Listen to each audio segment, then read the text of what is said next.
Hey everybody, it's Andy helping you build a career you love. Today I got a special one for you on 6 hidden mistakes that is killing or are killing your job search. So great to have you. If you're here with me live, get in the chat, say hi, let me know who you are, let me know where you're from, let me know what you do, put some question marks in front of your questions so I can find them. And if you're watching this on the recording, big shout out to you too. So great to have you. And I've got a package here, and if you're here with me live, we're gonna do a bunch of Q&A after the show. So what's today about? So I was thinking over the last, couple of weeks, I've been getting a lot of questions about different parts of the job search, and I noticed that there are these, I would call them hidden mistakes. We don't know we're doing them, or we don't know we're not doing them, and they're really, really hurting. Maybe they're costing us the job outright. Maybe they're costing us money.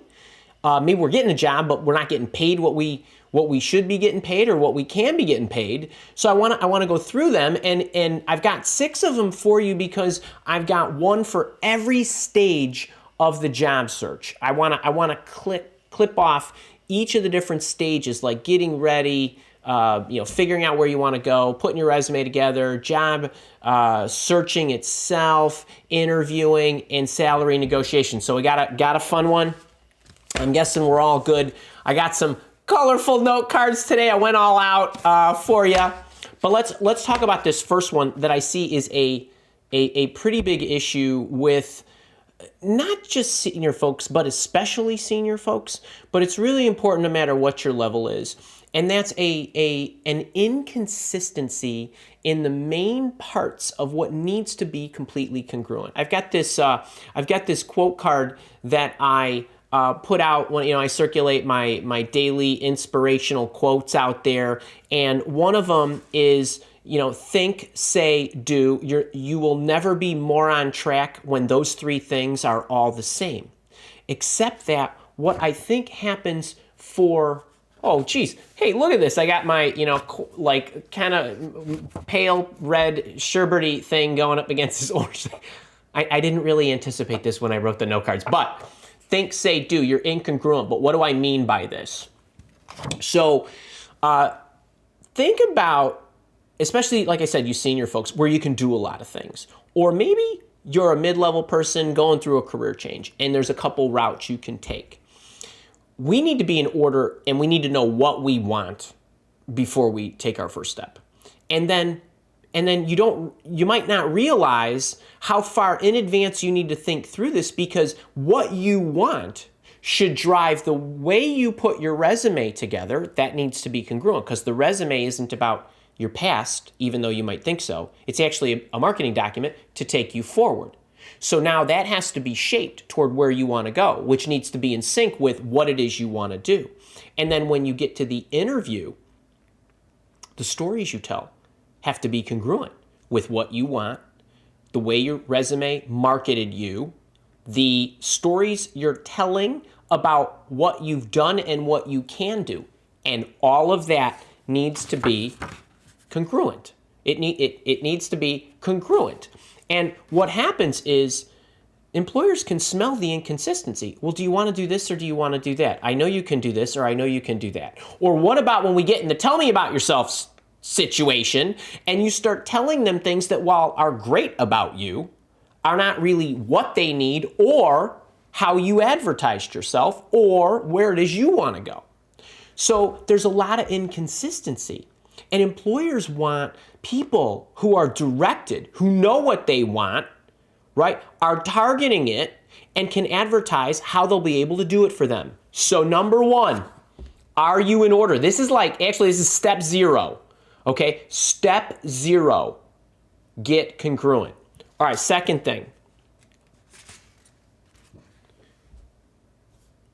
If you know what you want, have you listed it out in list form that says, these are my requirements, these are my needs, these are my must-haves, my nice-to-haves, my really nice-to-haves, and they completely align to what I want to do, so that when I start to see these options or target options or pick a direction that I want to take my career, I am completely in order and will be able to evaluate it when I see it, and that I'm completely in order. Now, one of the things that I think is important is that you not only list out what it is that you need, but you list it out in nauseating detail, and you identify questions that you're going to be asking employers in order to determine if they can actually satisfy it. I've talked about this on a lot of occasions. You need to take stock of what you have, but you also need to evaluate what you have in terms of what you need going forward. Right? Don't make assumptions that just because you have something today that it will be present tomorrow. This is a big mistake we make. Think about when you change jobs. Just pause for me here with a second. Maybe even go in the chat and give me a Heidi high on this one. When you change jobs, what's happened a lot of times? Right? My boss is a micromanager. I don't want one of those. I need to get a leap in pay because I'm underpaid. My commute's too far. I want to live closer. Right? We tend to anchor on things we don't love at the moment, and we place great weight, meaning we overweight them because of recency bias. Okay, recency bias that then drowns out the other things that don't bother us at the moment that we take for granted and assume they will be present. But because those were not on our requirements list, that we need to evaluate them in nauseating detail and not make assumptions, which are not our friends, we miss some. So you need to make sure that this is in order. And if you do this, the hidden part, if you do this, is it actually complete? Now, if you are in my Job Search Bootcamp, which is my premium program, I give you a spreadsheet that's got 86 rows in it with all the stuff that you can use as a huge jump start to evaluate this. Actually, you'll probably be subtracting more than needing to add. If you are not in my Job Search Bootcamp, maybe Stacy can drop a link into a video that I have that's a very light version of this called How to Choose the Right Job. It's not light in terms of what you'll find on the internet is light for Andy Light. So, but it's really a good one. I would check that out. Now, let's transition to the resume. Okay, so you got this resume. Team, let me know that everything is working and I'm not just talking to nobody right now. So let's talk about the resume. The resume is not a work history document. Harley can tell you that, okay? It's not a work history document. It's a marketing document. And what do we do when we market? You watch commercials, right? How's this going to change your life? Right? What actually happened? What actually happened? What transpired? What's the effect of our product? Hey, if you look on Instagram and you sign up for my weight loss program, you're going to look like this when you're all done. Right? This is the effect of this product. Oh, that's Harley too, or Ginger. But you get what I'm saying. There is a cause, my product, this is what I did, my project, how I ran it, the team I built, whatever. And there is an effect, what happened. Okay? There is a cause and an effect to everything that happens in life, but especially in your work life, and especially should be put on the resume. What do a lot of people put on the resume? They put the cause. I managed the customer service department. I ran the project. I posted the social media messages, right? I accounted for the books, right? That's the cause. That's what you did. That nobody cares about, okay? What do they care about? They care about the effect, okay? The cause is an afterthought, except most of us are putting the cause as the primary point in our resume. It says, I managed the customer service department. I ran the team. I built the unit, right? I sold stuff. I marketed stuff. No one cares stuff. Okay, so I want to know what happened as a result of you doing what you did. Okay, as you go through your resume, with the exception of the career profile and the education section, I got the degree. Everything in between those two things should say effect, then cause. And the other thing about the effect, and by effect I mean, yeah, I managed the customer service department. That's why I don't care. That goes at the end of the sentence. But, right? Raised customer satisfaction, 39.7% by streamlining something, doing something, blah, blah, blah. Okay, the effect was I increased customer satisfaction. That's the money part, literally and figuratively, okay? The quantifications, the impact of what happened. When you've probably been told, well, start your bullets with an action verb. Yeah, it better be save, optimize, reduced, or something like that. It's not ran the team, okay? It's what happened. Tell me what happened. Tell me what you did to make what happened happen. Okay, and reviewers go down the left half of the resume. That's where the money part should be, not on the right side, right? And even a lot of us, even if you have the effect in there, you bury the lead. Okay, so one of the things you can check out is I got a video out there. Stacy will drop it in the chat if you're here with me live, or she'll put it up in a card for you when she loads this up in a replay or something, but I have a video out there on this one simple trick about your resume, blah, blah, blah. I don't know what the title is, but it's 3 or 5 minute video that talks about these cause and effects and so on. So check that out. All right, now, you're bringing yourself to market. Got the resume, I'm totally congruent. I know my requirements. I'm gonna evaluate the hell out of these employers. Now I gotta go target them. Okay, here we go. You keep pressing the repeat button instead of the start button. What do I mean by this? Okay, I'm smiling because you know what's coming, all right? This is what I'm talking about, all right? So I need you to be a marketing machine, not being played on replay. Okay, here's what you guys do. You send an email out, you apply for a job, you do something, somebody gets back to you, and it's as if you think that is the only opportunity in this world, and you gotta squeeze it to death. You gotta keep sending them follow-up emails. How come you're not getting back to me? Hey, you got back to me, I thought we were getting together. Hey, we started the interview process. Why are you taking so long to get back to me? How long should I wait to follow up with them? What should I say when I follow up with them? To all of that, I say, don't waste your time. Okay, don't waste your time. You are not me marketing where I need to hit you like 7 times for you to really understand what my job search bootcamp is. That's different, okay? You are putting your resume out in the world. I want you to continually push the start button every damn day. 3 a day, 5 a day, new. Pretend you're like a speed dater and you're having a ton of first dates. One of those, you're gonna marry that person, that him or that her, okay? You just need to keep going at the front end of this funnel. So 90% of your time should be spent. Resume send-outs does not necessarily mean applying online for jobs. That can be part of it. But what I'm really getting at here is sending targeted networking messages, cover letter messages, boss hunting messages, all the other stuff that I've taught you. And send. Nicely constructed, thoughtful messages that go out and become focused and obsessed about your quota each day. And then you will get some opportunities and somebody might get back to you. In which case I'd say follow up with them in exchange. But not at the expense of this up top. And that's what a lot of you do. And what happens, right? How many of you out there, right? I got an interview.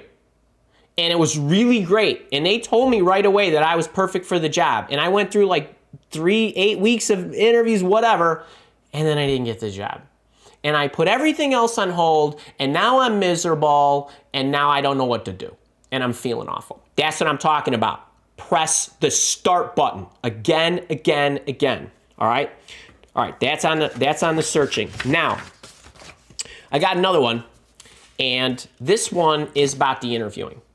And, I'm always trying to think of different ways to teach you guys stuff.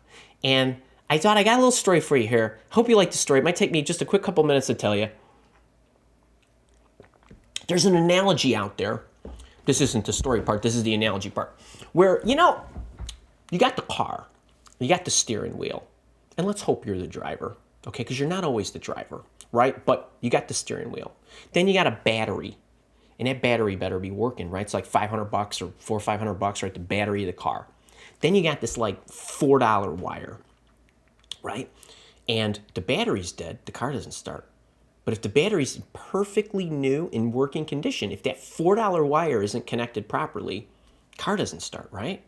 Okay, now you got to determine which one are you. Are you the driver, the battery, or the wire? That's for another day. But all that, you're dead in the water. Now, a lot of times you go into these interviews and I actually don't think you're dead in the water because I taught you a lot about interviewing and I gave you the engine and how to answer the questions and how to answer this and how to answer that and how to ask this and how to ask that, right? I've given you kind of the bread and butter. So I was thinking about how do I tell them what this interviewing tip is so that they remember it and never forget it. And I want to talk to you about my dryer.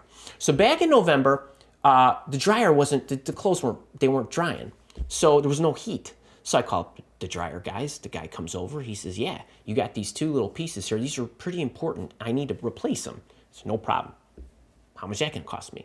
$190. Okay, I got the service call. I got the parts. I got the labor. Okay, no problem. You put them in. Okay, January rolls around. January 8th. There's a smell in my laundry room like I blew the motor in the dryer. Dead, right? Dead smell. My wife's looking at me. She's like, you're nuts. Buy a new one of these things. Come on, these are from 2009. They were here with the house before we moved in. I'm like, no. Call the guys. Come back, because we're still within the 90 days so that they come out. It's a free service call to check what's wrong. Tell the guy, he says, motor's blown. This thing's dead. Good news. Got one on the truck. I'll put it in. No problem. How much is that? Well, you don't have to pay for service call. $180. Fine. You put that thing in. All right. Now, February 8th rolls around. It's last week. I was probably doing a workshop with you guys.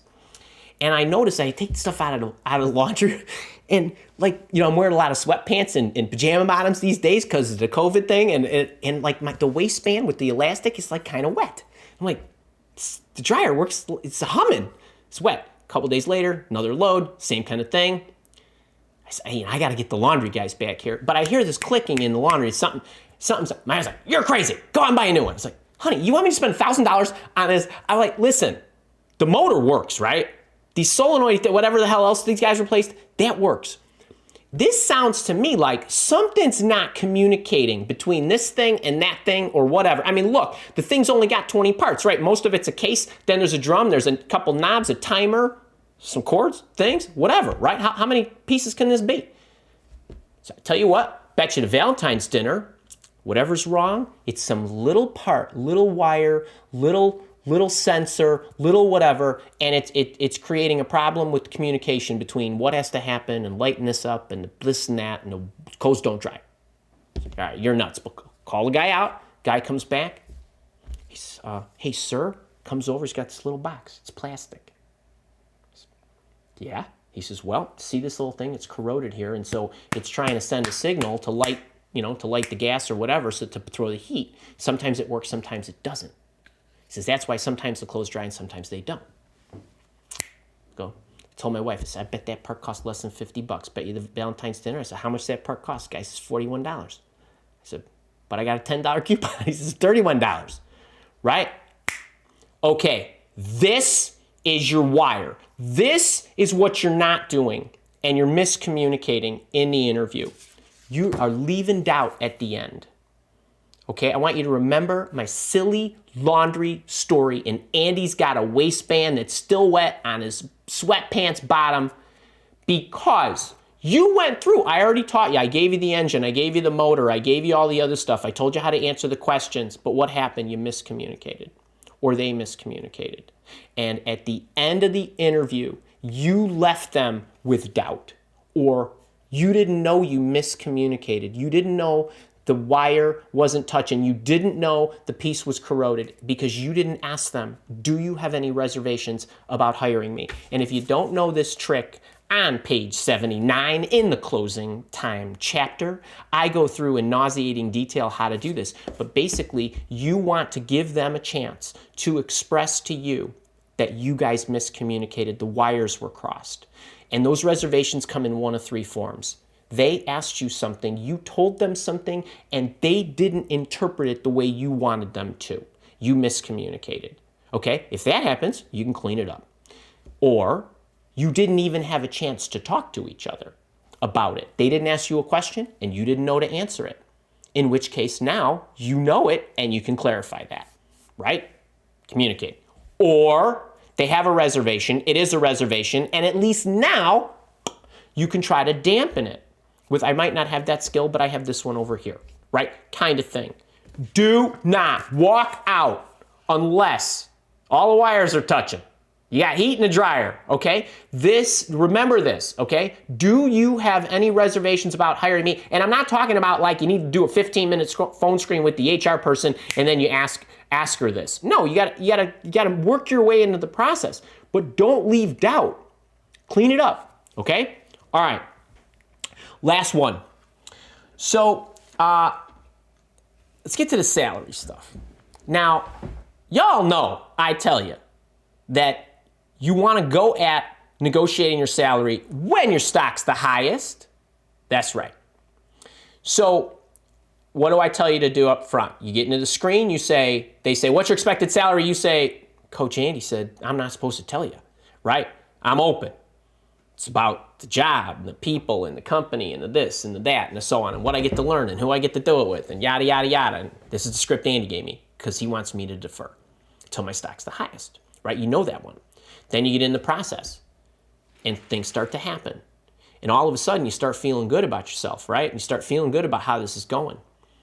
And what do we do that we don't even know we're doing as the process is going along? We start to accept stuff and we didn't even know we accepted it, okay? So here's what I want you to do. I want you to make sure that no matter what comes up, see, y'all are defensive when it comes to what's your expected salary. You know, Andy said don't answer that. Right, but the opposite is true, right? They're not offering you a job, but what they do is they tend to offer concessions along the way, or you discuss them.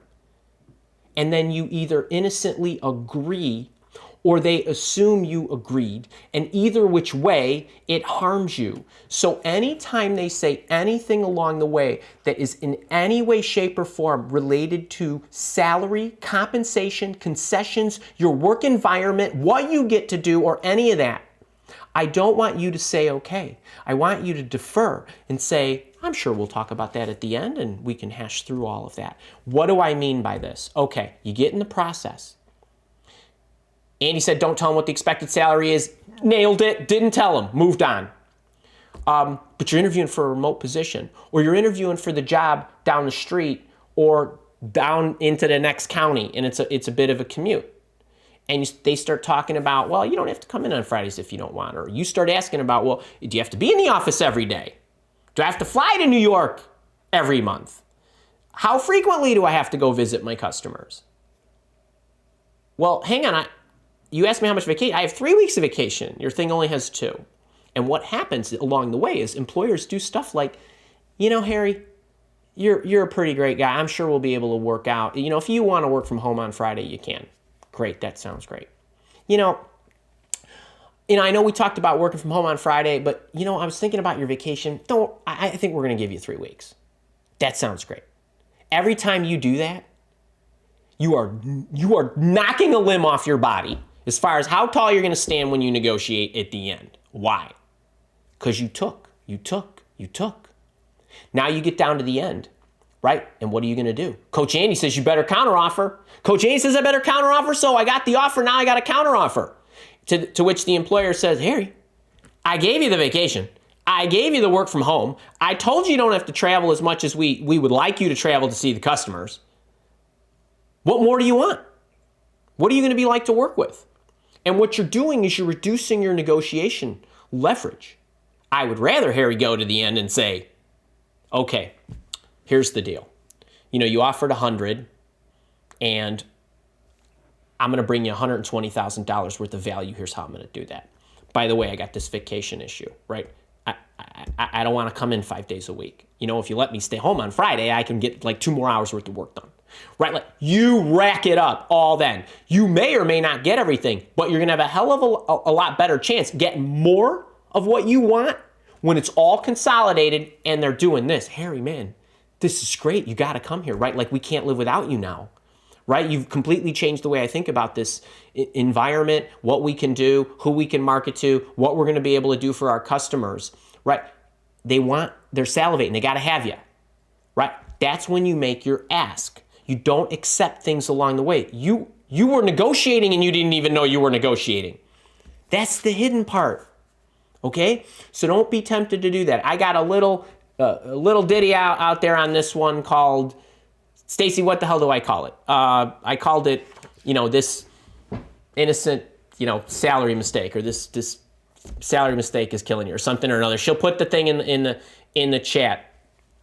So let's recap these really quickly, okay? Here we go. Make sure, before you embark, think, say, do, you are totally in order. Your requirements are all listed. If you're in my Job Search Bootcamp, I give this to you. And all you need to do is fill in the sheet. Cause and effect. Does my resume bullets tell what happened and then how I made that happen? What happened? How I made that happen, okay? I'm hitting start. Andy says hit start, hit start, hit start. Then if you want to go into loop mode, go ahead. All right? You are a marketing machine, okay? And do you have any reservations? Don't let them. And don't negotiate unknowingly along the way. All right, hope you love that. Got that in pretty good time, 26 minutes or less. Hope you enjoyed it. If you did, click the thumbs up button. If you're watching this on the recording, I'll see you next week.